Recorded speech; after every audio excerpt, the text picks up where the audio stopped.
पूर्ण पुस्तक वाचलं का त्यातली एक गोष्ट वाचली? ठीक आहे. बघा त्या पुस्तकातली तिची गोष्ट तिनं काय वाचले ती आपल्याला सांगणार आहे. नीट ऐकणार आहेत सगळे? चल सुरुवात कर. तुझ्या गोष्टीचं नाव सांगा आधी आणि काय समजलं? माझ्या गोष्टीचं नाव वाढदिवस आहे. बर, तुला त्यातून काय समजलं सांग. गोष्ट सांग ना, काय होती त्याच्यात?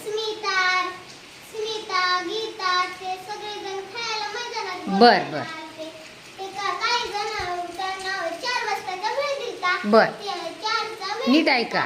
तर त्यांना काय झालं मग? तर त्यांना ते उशीर झाले त्यांना. मग त्यांनी गीताने मुलांना आवाज दिला.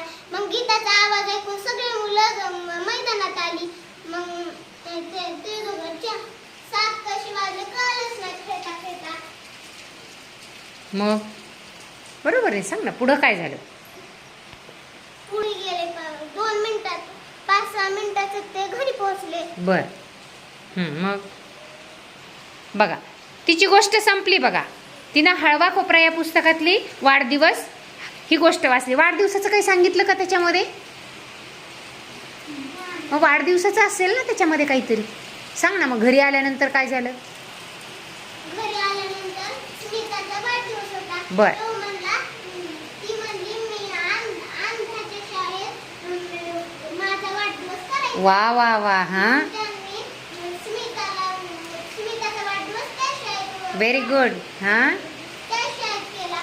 हम्म, स्मिताला गिफ्ट भेटले. बर स्मिताला सगळेजण त्यांनी पण तिथं डान्स पण केला. बर, वा वा वा, छान. बघा ऐकली तुम्ही तिची वाढदिवस ही गोष्ट?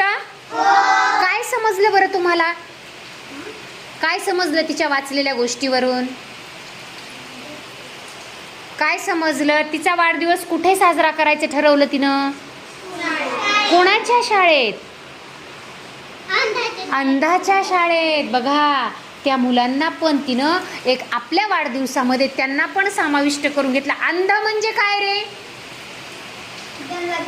हा, ज्यांना दिसत नाही अशा मुलांच्या आनंदासाठी तिनं स्वतःचा वाढदिवस त्यांच्यासोबत साजरा करायचा ठरवला. म्हणजे ही किती मोठी गोष्ट होती.